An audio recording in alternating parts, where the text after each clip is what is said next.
ጤና ይስጥልኝ የአዲስ ጆርናል ዩቲዩብ ቻናል ተከታዮቻችን፣ ለዛሬ አንድ ጽሑፍ ይዘንላችሁ መጥተናል።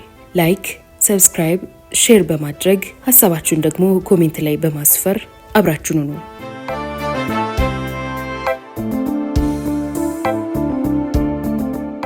ፍጅት በአስመራ ቃኘው ጦር ሰፈር።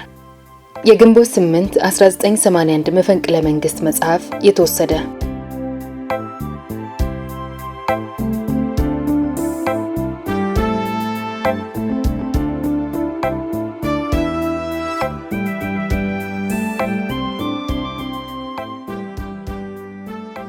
ግንቦት 10 ቀን 1981 ዓ.ም የመፈንቅለ መንግስት ሙከራውን አስመልክቶ የጀነራል ደምሴ ልዩ ረዳት ሻምበል ጌታቸው ግርማ የተያዘው ቃለ ጉባኤ እንደሚከተለው ቀርቧል።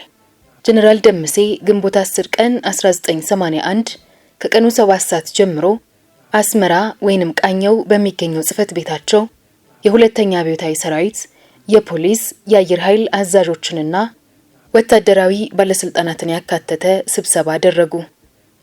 ከፍተኛ ደም መፋሰስ፣ የሞት ድግስ በአስመራ ላይ ደመናውን መጣሉን ግን በጣም የዘነጉ ይመስላሉ።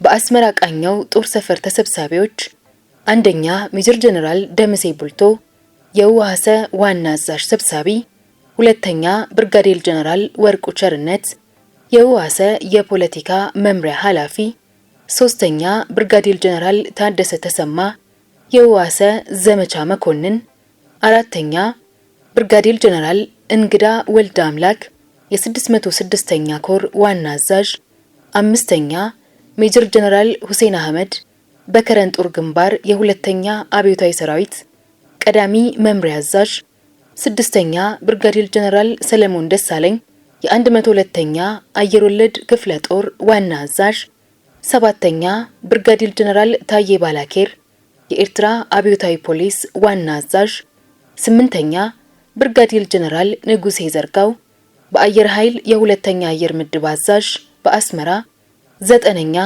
ብርጋዴር ጀነራል አፈወርቂ ወልደ ሚካኤል የኤርትራ ክፍለ ሀገር ዋና አስተዳዳሪ፣ አስረኛ ብርጋዴር ጀነራል ከተማይ ተንፍሱ የ606ኛ ኮር ምክትል አዛዥ፣ 11ኛ ብርጋዴር ጀነራል ከበደ ወልደ ጻዲቅ የውሃሰ ድርጅት መኮንን፣ 12ኛ ሌተናንት ኮሎኔል ጌታቸው ሳልልህ የውሃሰ ፖለቲካ መምሪያ ርዕዮተ ዓለም ኃላፊ፣ 13ኛ ሌተናንት ኮሎኔል ዘራይ ቆባይ የውሃሰ ቀዳሚ መምሪያ ፖለቲካ ኃላፊ፣ 14ኛ ሻለቃ ኢንጂነር ካሳ ፈረደ የውሃሰ መሐንዲስ መምሪያ አዛዥ፣ 15ኛ ሻምበል ደጀኔ ኤደቴ የኤርትራ አብዮታዊ ፖሊስ ፖለቲካ መምሪያ ኃላፊ፣ 16ኛ ሻምበል ጌታሁን ግርማ የጀነራል ደምሴ ልዩ ረዳት ቃለ ጉባኤ ጸሐፊ። ከላይ የተጠቀሱት ተሳታፊዎች በተገኙበት ስብሰባውን በንግግር የከፈቱት ጀነራል ደምሴ ቡልቶ ነበሩ። በግንቦት 8 ቀን 1981 ዓ.ም የነበረው ደስታ ሙልጭ ብሎ ተገፎ በተሳታፊዎች ፊት ላይ ፍርሃትና ጭንቀት ነግሰዋል። ነገር ግን ጀነራል ደምሴ በራሳቸው ተማምነዋል። ቃኘው ጦር ሰፈር ከ40 ባላነሱ ታንኮች ከ65 ባላነሱ የአየር መቃወሚያዎችና ብረት ለበስ ተሽከርካሪዎች ስለታጠረ አንዲት የጦር አውሮፕላን ቀርቶ ወፍ እንኳን በተንኮል በአስመራ ላይ አልፋለሁ ብላ ብትሞክር እጣ ፋንታዋ መንደድ ብቻ ነበር። ጀነራል ደምሴ በንግግራቸው ጓዶች፣ እንደሚታወቀው ሁሉ አሁን ያለንበት ጊዜ እጅግ ወሳኝ ነው።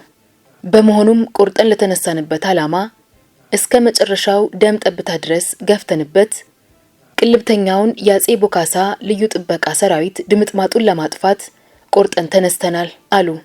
አደገኛው ሞት ግን ቢሮአቸው በር ላይ ደርሷል። ጀነራል ደምሴ በመቀጠል ባለፈው ስብሰባ መንግስቱ ኃይለማርያም ተገድሏል ብዬ መናገር ይታወሳል። ይህንን ያልኩት ከጀነራል መርድ ከአዲስ አበባ በጀነራል ቁምላቸው ደጀኔ የተላከልኝ ደብዳቤ መንግስቱ ኃይለማርያም ከሀገር ለመኮብለል ሲሞክር በተዋጊ ጀቶች ተገዶ ደብረ ዘይት ካረፈ በኋላ እጅ እንዲሰጥ ተጠይቆ አሻፈረኝ በማለቱ ተገድሏል የሚል ስለነበረ ነው። የሆነው ሆኖ ሰውየው ከቀኑ 6 ሰዓት አካባቢ አምልጦ ወደ ጀርመን ኮብልሏል። በአዲስ አበባ መከላከያ ሚኒስቴር የመንግስት ለውጥ ያደረጉ ጀነራል መኮንኖች በቅልብተኞቹ የደርግ ልዩ ጥበቃ ብርጌዶች ተከበው በቁጥጥር ስር ሲውሉ በዚህን ጊዜ የትግላችን ዋና አራማጅና ግንባር ቀደም የሆኑት ጀነራል መርዕድና ጀነራል አማሃ ሕይወታቸውን በራሳቸው ጊዜ አጥተዋል። ጀነራል መርዕድ ትላንት ከምሽቱ 4 ሰዓት አካባቢ ከቢሮአቸው ስልክ ደውለው እንደነገሩኝ ከሆነ በልዩ ጥበቃ ብርጌድ ጦር ስለተከበቡ ምንም የማምለጫ መንገድ አላገኙም። ስለዚህ እኔ አደራውን ለእናንተ ሰጥቻለሁ፣ አርማይን ይዛችሁ ግፉበት በማለት መልእክት አስተላልፈውልኛል። በመቀጠል ከዚያ በኋላ ነው ሕይወታቸውን ያጠፉት። እርግጥ ትላንት ለተፈጠረው ስህተት ይቅርታ ጠይቃለሁ። አሁን የሚቀጥለው ግዳጅ ምንም እንኳን ወደ መሃል ሀገር ዘምተን የልዩ ጥበቃ ብርጌድን በማጥፋት የመንግስት ለውጥ እናመጣለን የሚለው ስለሆነ አንድ የተዘጋጀ ወታደራዊ ትዕዛዝና የውጊያ ትዕዛዝ ፕሮግራም በነገው ዕለት ይደርሳቸዋል። ለዓላማው መሳካትም ከህዝባዊ ወያኔ ሓርነት ትግራይ ጋር ቀደም ሲል ጊዜያዊ ተኩስ አቁም ስምምነት ላይ ደርሰናል። ለሁሉም የፖለቲካ ድርጅቶች ቀደም ሲል ከደረስነው ስምምነት ሌላ ግንቦት 9 ቀን 1981 ዓ.ም የጠላት ጠላት ወዳጄ ነው በማለት ያስተላለፍነው ጥሪ ተቀባይነት አግኝቷል። በየግንባሩ ያለ ሰራዊታችን ለግዳጅ ዝግጁ መሆን አለበት። ሌላው ብርጋዴር ጀነራል ካሳይ ጨመዳ የ3ኛ ሜካናይዝድ ክፍለ ጦር አዛዥ ስለ መንግስት ለውጥ ብንነግረው አስመራ ባለው ሰራዊቱ ብቻ ችግር እንዳይፈጥር ስለታሰበ እርግጥ ክፍለ ጦሩን በአሰብ ኪሎማ ወደ ኤርትራ ካመጣ በኋላ ደግሞ በዱባርባዋ በአበርቃቃ በምጽዋና አስመራ በብርጌድ ደረጃ ስለበታተነው ክፍለ ጦሩ አቅም የለውም። እንዲሁም 3ኛ ሜካናይዝድ ክፍለ ጦር አዲስ ምልምልና ለስራ በየቦታው ስለተበታተነ የተሟላ አቋም የለውም። ጀነራል ካሳይንም ቢሆን ከአስመራ ወደ ምጽዋ እንዲሄዱ አድርጌያለሁ። ምጽዋ ባለው ጦር ችግር ፈጥራለሁ ካለ ግን በምጽዋ ባህር ኃይል መምሪያ አዛዥ በጓድ ኮማንደር ፊሊጶስ ክብረትና በ6ኛ ክፍለ ጦር አዛዥ በኮሎኔል ጸጋይ ሲሳይ በቁጥጥር ስር እንዲውል ጥብቅ ትዕዛዝ ሰጥቼ ወደ ምጽዋ ሄዶ ባህር ኃይል ግቢ ውስጥ እንዲያርፍ አዝዤው ሪፖርት አድርጓል። ነገር ግን ጀነራል ካሳይ ሁሉም የመንግስት ለውጥ በሬዲዮ ሰምቶ ምንም የፈጠረው ችግር ያለ መኖሩን እንዲያውም ሻቢያን ለመዋጋት ምጽዋ የሚገኝ ሰራዊቱን አንደኛ ደረጃ ተጠንቀቅ ማዘጋጀቱን ሪፖርት ደርሶኛል።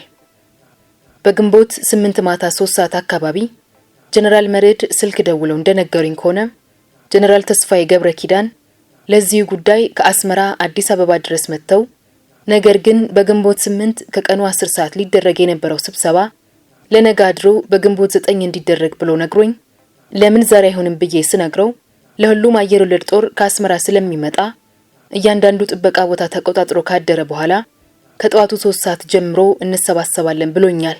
ነገር ግን ስብሰባው አድሮ ግንቦት 9 የሚደረግበት ምክንያት ስላልገባኝ እኔ በኃላፊነት እመራለሁ ብዬ ወደ ውሳኔ ገብቻለሁ። ምክንያቱም ከጀነራል አማሃና ጀነራል በጋሻው ጋር ሆነን የወሰነው ውሳኔ መንግስቱ ኃይለ ማርያም ተገዶ ካረፈ በኋላ በደብረ ዘይት ላይ ይገደል የሚለውን ውሳኔ ጀነራል አማሃ፣ ጀነራል ተስፋዬ ገብረ ኪዳን፣ ጀነራል በጋሻውና ኮሎኔል ተስፋዬ ወልደ ስላሴ በጋራ ሆነው መንግስቱ እንዲያመልጥ አድርገዋል። ቀድሞ በተወሰነው ውሳኔ ተገዢ አልሆኑም። አድርባይ በመሆናቸው እኔ ጀነራል ፈንታና ጀነራል አበራ ውሳኔ ላይ ደረስን። በጀነራል ቁምላቸው የሚመራውን የአየር ወለድ ጦር አዲስ አበባ ተጠቃሎ ገብቷል ብሎ ቁምላቸው ሪፖርት ሲያደርግልኝ መከላከያን ጨምሮ 9 የተመረጡ ተቋማት እንዲቆጣጠሩ ትዕዛዝ ሰጥቸው እኔ ጀነራል ቁምላቸውና ከብሔራዊ ውትድርና መምሪያ አንድ ሻምበል ጦር መከላከያን እንዲጠብቁ ትዕዛዝ ሰጥቼ በፍጥነት ተፈጽሞ መከላከያ ዙራ ጥበቃ ይዞ ነበር። ነገር ግን ጀነራል ተስፋዬ ገብረ ኪዳንና ኮሎኔል ተስፋዬ ወልደ ስላሴን እንዲሁም ጀነራል ኃይለ ጊዮርጊስ በፍጹም አባል ማድረግ አልነበረብንም። ምክንያቱም ሆዳሞችና ፈሪዎች ናቸው። በመሆኑም እኔ አማራጭ የሌለውን መንግስቱን ከስልጣን ከነጋሻ ጃግሬዎቹ ለማስወገድ ቆርጬ በመነሳት ወደ ቆራጥ እርምጃ በመግባት በፍጹም በራስ መተማመን እነዚህን ካድሬዎች ለመጠራረግና በኢትዮጵያ ሰላም ለማምጣት የሚመለከታቸውን የጦር ጀነራሎች መኮንኖች ወደ መከላከያ ከቀኑ 7 ሰዓት ስብሰባ ጠራው። በዚህ መካከል ጀነራል ተስፋዬ ገብረ ኪዳን፣ ኮሎኔል ተስፋዬ ወልደ ስላሴ፣ ጀነራል ኃይለ ጊዮርጊስ፣ ጀነራል መስፍን ገብረ ቃልና ጀነራል ስዩም መኮንን በአንደኛ ደረጃ ዓላማውን ሲያራምዱ ቆይተው በዛሬው ዕለት ምን ሰምተው እንደሆነ በመጨረሻ ወሳኝ ምዕራፍ ላይ ስንደርስ ያፈረገጡበት ምክንያት አልገባኝም። ጀነራል ተስፋዬ ገብረ ኪዳን በበኩሉ ለጀነራል ፋንታ ስልክ ደውለው የልዩ ጥበቃ ጦር በጀነራል ኃይለ ጊዮርጊስ ወደ መከላከያ ተንቀሳቅሷል። ጥሩ ስራ አይደለም። ለምን ከኛ ነፃ ሆናችሁ ስብሰባው እንደጀመራችሁ አልገባኝም ብሏል። ጀነራል አበራ በበኩሉ ጀነራል ኃይለ ጊዮርጊስ ወደ መከላከያ አንጻ ያንቀሳቀሰውን የልዩ ጥበቃ ብርጌድ ለመቆጣጠር ከስብሰባ ሲወጣ ከጀነራል ኃይለ ጊዮርጊስ ጋር ተገናኝተው ሽጉጥ ሲታኮሱ ጀነራል ኃይለ ጊዮርጊስ ተጎድተው ወደ ሆስፒታል ሲሄዱ ጀነራል አበራ ግን ይሙት ይታሰር የት እንደደረሰ አላወቅንም፣ እንደሚመስለኝ በቁጥጥር ስር ውሎ ይሆናል ብለው ጀነራል መርድ በከባድ ሐዘን ነግረውኛል። ጀነራል ተስፋዬ ገብረ ኪዳን ከጀነራል ሁሴን አህመድ የውሃሳ አዛዥ ቦታ እንዲረከቡ ሁሉን የሰራዊቱንና የኤርትራን ጉዳይ እንዲቆጣጠር በቦታው ላይ እኔን ወክሎ ከአስመራ ለዚህ ጉዳይ ወደ አዲስ አበባ የሄደ ሲሆን እዛ ደርሶ ምን እንደቀየረው እኔም አላውቅም። ወደ አዲስ አበባ ከመሄዱ በፊት ተገናኝተን ስለ ጉዳዩ ስንነጋገር ከመንግስት ምክር ቤት ጓድ አዲስ ተድላ፣ ጓድ ደበላ ዲንሳ፣ ጓድ ብርሃኑ ባዬ፣ ጓድ ፍስሐ ደስታና ሌሎችም በመንግስት ለውጥ ውስጥ አባል ናቸው ብለው ነግረውኝ ነበር። የሚቋቋመው ወታደራዊ ምክር ቤት ለጊዜው የሚመሩትም ጀነራል ተስፋዬ መሆናቸውን ሁላችንም ከስምምነት ደርሰናል። ነገር ግን በመጨረሻ ሰዓት ሁሉም ነገር ተበላሽቷል። በግንቦት 8 ማታ 4 ሰዓት አካባቢ ጀነራል መርዕድና ጀነራል አምሃ አደራውን ለእናንተ ሰጥተው በጀግንነት ሽጉጥ ለመጠጣት ዝግጁ መሆናቸውን ገልጸው ተራ በተራ አነጋግረውኝ መስዋዕት ሆነዋል። እጅግ በጣም ያሳዝናል። እንዳዘንንም አንቀርም፣ ቆርጠን ተነስተናል። በኢትዮጵያ አቋም ያለው መከላከያ ሰራዊት ያለው በኤርትራ ነው። ለኤርትራ ደግሞ አለ የተባለ ሰራዊት ያለው በከረን ግንባር ነው። የዚህን ጀግና ሰራዊት ለተቋቋመው ወታደራዊ ምክር ቤት ያላቸውን አቋም ጀነራል ወርቁ አረጋግጠው ስለመጡ ጀነራል ወርቁ ይገልጻሉ። ሁለተኛ ተናጋሪ ብርጋዴር ጀነራል ወርቁ ቸርነት የሁለተኛ አብዮታዊ ሰራዊት ፖሊስ መምሪያ ኃላፊ፣ እኔ ከረን ግንባር ሄጄ ያለውን ሰራዊት እንዳስተባብር ጀነራል መስፍን ገብረ ቃል የአብዮታዊ ጦር ዋና ፖለቲካ አስተዳደር በሰጡኝ የቀጥታ ትዕዛዝና ጀነራል ደምሴ በሰጡኝ መመሪያ መሰረት በከረን ግንባር የሚገኘውን የሰራዊታችንን አዛዦች፣ ፖለቲካና ደህንነት ሰራተኞችን አነጋግሬ ተመልሻለሁ። ሁሉም በአንድ ድምጽ በጭብጨባና በከፍተኛ ደስታ ነው የተቀበሉት። በኢትዮጵያ የመንግስት ለውጥ ለማምጣት እስከ መጨረሻው ከጎኑ ቆመው ሁሉንም አይነት እገዛ እንደሚያደርጉ ቃል ገብተዋል። ሶስተኛ ተናጋሪ ብርጋዴር ጀነራል ኋላ ላይ ሜጀር ጀነራል ሁሴን አህመድ፣ አዎ እኔ በከረን ግንባር ለተሰለፉ የሰራዊቱ አዛዦችና የፖለቲካ ሰራተኞች እንዲሁም የወታደራዊ ደህንነት አባላት በከረን ከተማ ተሰብስበው በአንድ ድምጽ የተቋቋመውን ወታደራዊ ምክር ቤት እንደሚደግፉ ቃል ገብተዋል። የኔም አቋም ያው ነው። የመንግስት ለውጥ በኢትዮጵያ ለማምጣት ብዙ ጊዜ ታግለናል። መንግስቱ ኃይለ ማርያም ሲያስረን፣ ሲፈታን፣ በየቦታው ከፋፍሎ ሲቆጣጠረን አንዱ ስላንዱ እያወራ ሳይሳካ ብዙ ጊዜ ፈጅቷል። ከባለፈው ዓመት ጀምሮ ግን በጀነራል መርዕድ ብልህ አመራር ሁላችንም የተሳተፍንበት ትግል ውጤት ቢያፈራም ታጋይ ጓዶቻችን ጀነራል መርዕድና ጀነራል አምሃ ውድ ህይወታቸውን አጥተዋል። እነርሱ ይሙቱ እንጂ እኛ ቀሪዎቹ እስከ መጨረሻው ደም ጠብታ ቅልብተኛውን የደርግ ልዩ ጥበቃና መሪዎቹን እንፋለማለን።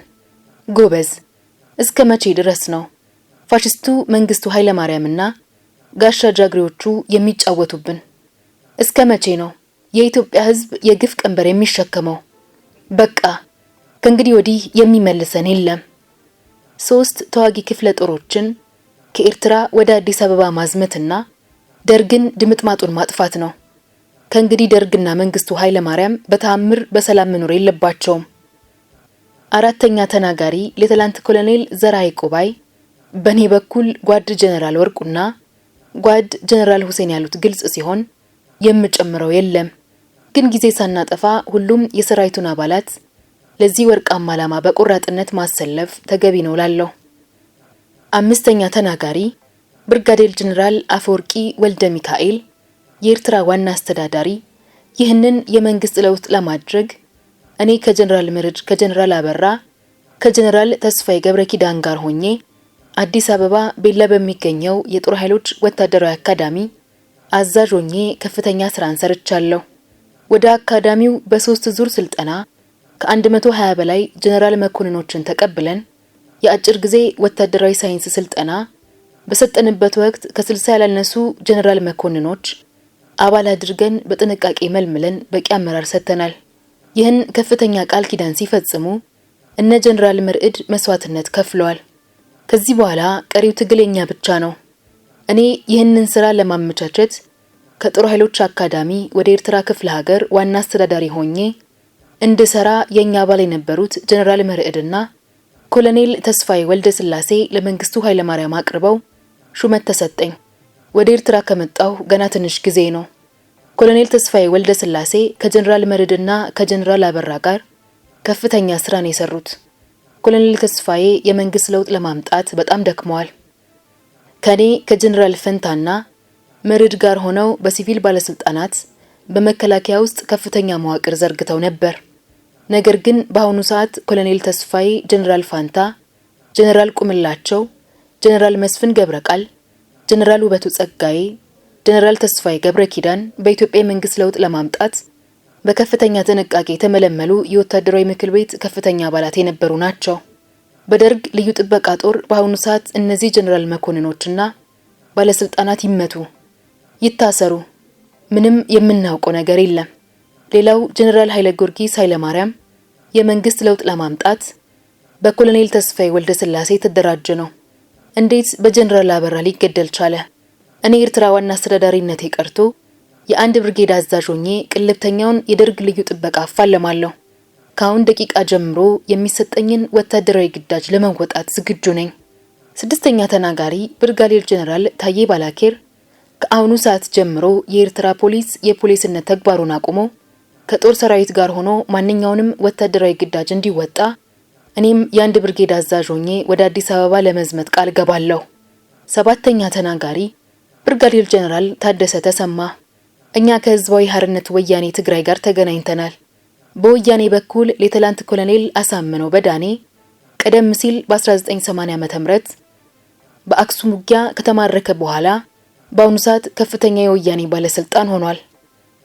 ከዚህ ቀደም ከተደረገው የተኩስ አቁም ስምምነት ሌላ ከዛላምበሳ እስከ ማይጨው ያለውን የመኪና መንገድና የመቀሌ አየር ማረፊያ እንድንጠቀም መፍቀዱን ግንቦት 9 ቀን 1982 ዓ.ም ከቀኑ 8 ሰዓት ጀምሮ ከትግራይ ክፍለ ሀገር ተንቤን አውራጃ ልዩ ቦታው ሀገረ ሰላም ገልጾልናል። ነገር ግን የወያኔ ወታደራዊ ግንኙነት ሬዲዮ ጠልፈን እንደሰማነው ወያኔ የ70ኛ፣ የ60ኛ፣ የ17ኛና የ11ኛ ብርጌዶቹን ከዛላምበሳ እስከ መቀሌ ከዛም የኮማንዶ ብርጌድ ከመቀሌ እስከ ማይጨው የአንደኛና ሁለተኛ ሻለቃ ኮማንዶ ደግሞ መቀሌ አየር ማረፊያ 102ኛ ከባድ መሳሪያ ሻለቃ ማይጨው ላይ እንዲሰማሩ በማድረጉ የኛ ጦር የትግራይን መኪና መንገድና አየር ማረፊያ መጠቀም ቢቀርበት ይሻላል። ምክንያቱም አንደኛ ጠላት ዝም ብሎ እንደ ወዳጅ አይታመንምና መሃል አስገብቶን መውጫና መግቢያ ሊያሳጣን ይችላል። ሁለተኛ በሰላም ቢያሳልፈን እንኳን እኛ ከደርግ ጋር ስንዋጋ እሱ ደግሞ ከኋላ በኩል ተኩስ ቢከፍትብን ከባድና አማራጭ የሌለው ችግር ውስጥ እንወድቃለን። ውጊያን የተሰላቸ ሰራዊት ይዘን መሃል ሀገር ማለትም ወሎና ሸዋ ክፍለ ሀገራት ብንገባ ሰራዊቱ ከርቶን ወደ ቤተሰቡ ቢቀላቀል ባዶ እጅ ቀርተን አደገኛ ሁኔታ ውስጥ እንገባለን። ሶስተኛ የሸዋና የወሎ ህዝብ ራሱ ከደርግ ጎን ተሰልፎ ፍቅር ከከለከለን ደግሞ የባሰ ችግር ውስጥ ስለምንገባ እኔ በትግራይ በኩል ወደ አዲስ አበባ የመሄዱ ጉዳይ አሳስቦኛል። ህዝባዊ ግንባር ሓርነት ኤርትራ ወይንም ሻዕቢያ በበኩሉ ሙሉ ለሙሉ በኢትዮጵያ መንግስት ለውጥ መደረጉን እንደሚደግፍና በዚህ ምክንያት በመላ ኤርትራ ምድር ጊዜያዊ ተኩስ አቁም ስምምነት አድርጓል። ኮሎኔል ግርማ ተሰማ ናደው እዝ ሲደመሰስ በአፌ ቤት ውጊያ በሻዕቢያ ተማርኮ በአሁኑ ሰዓት የሻዕቢያ ሰራዊት አባል ሆኖ በጦር ሜዳ ረጅም ርቀት ሬዲዮ ከኔና ከጀነራል ደምሴ ጋር በግልጽ ተነጋግረናል።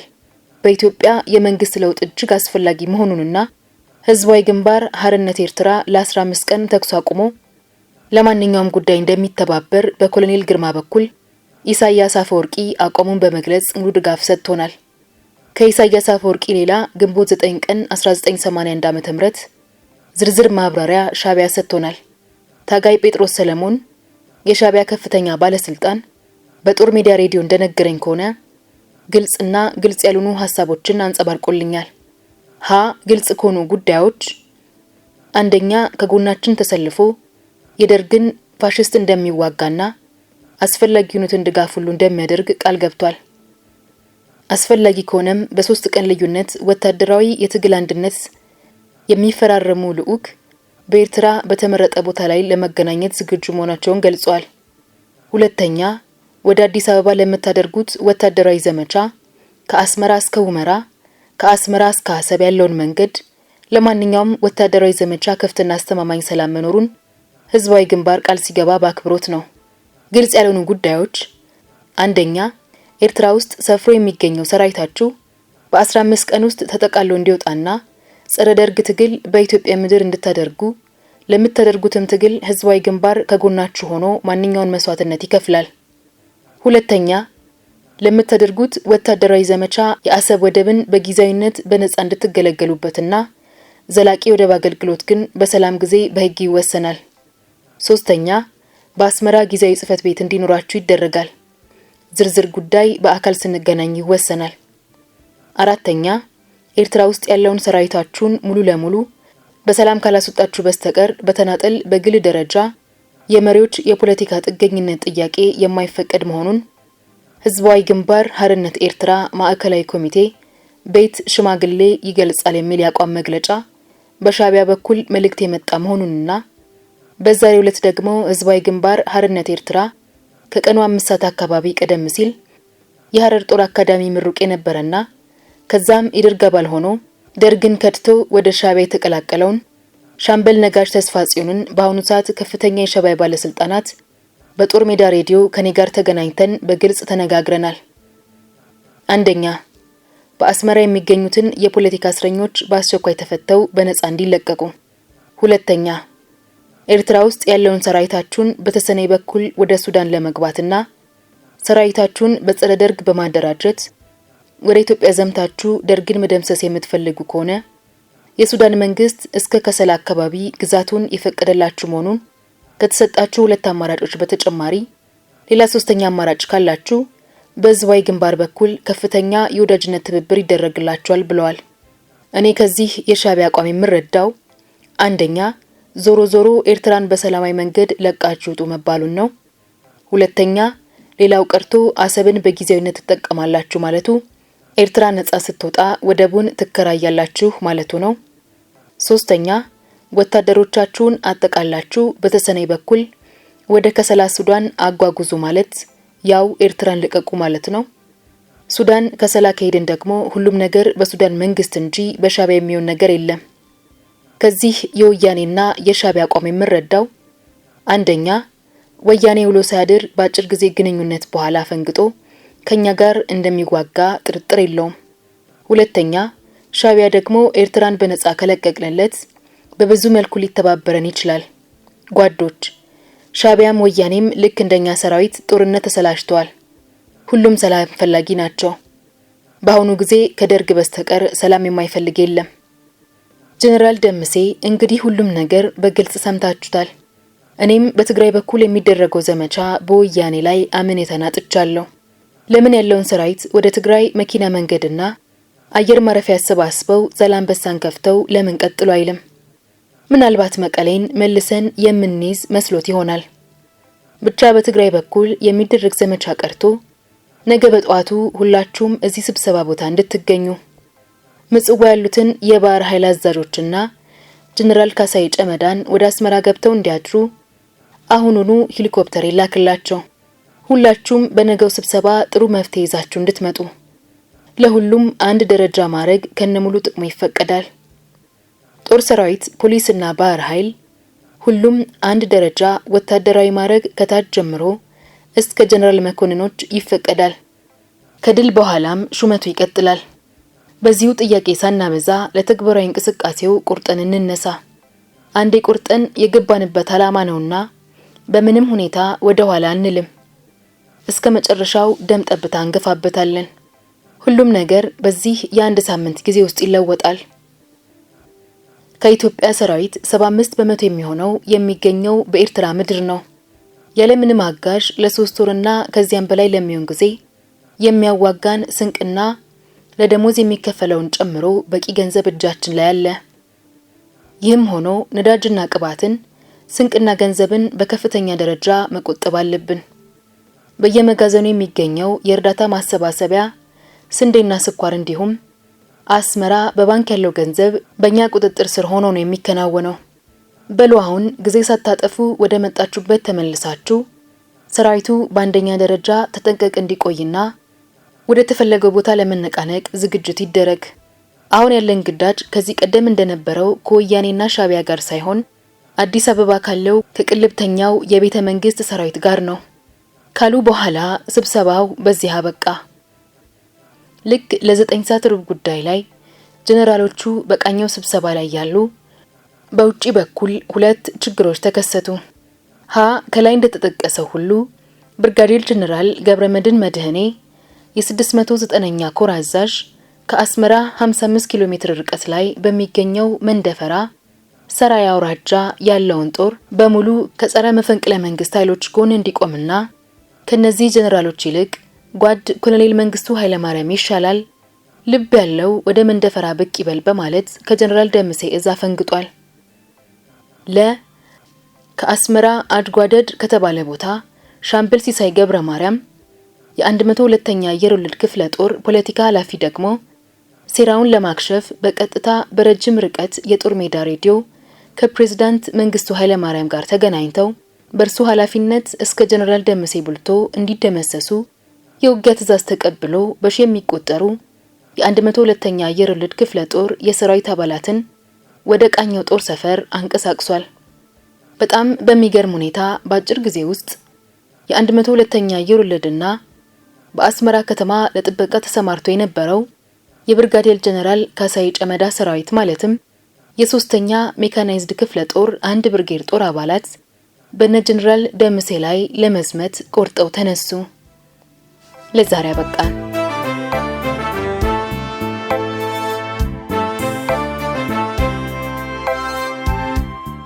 የዛሬ ታሪካችን እንዴት ነበር? ከወደዳችሁት ላይክ አድርጉ። ሐሳባችሁን ኮሜንት ላይ አስቀምጡልን። ሰብስክራይብ ማድረጋችሁንም እንዳትረሱ።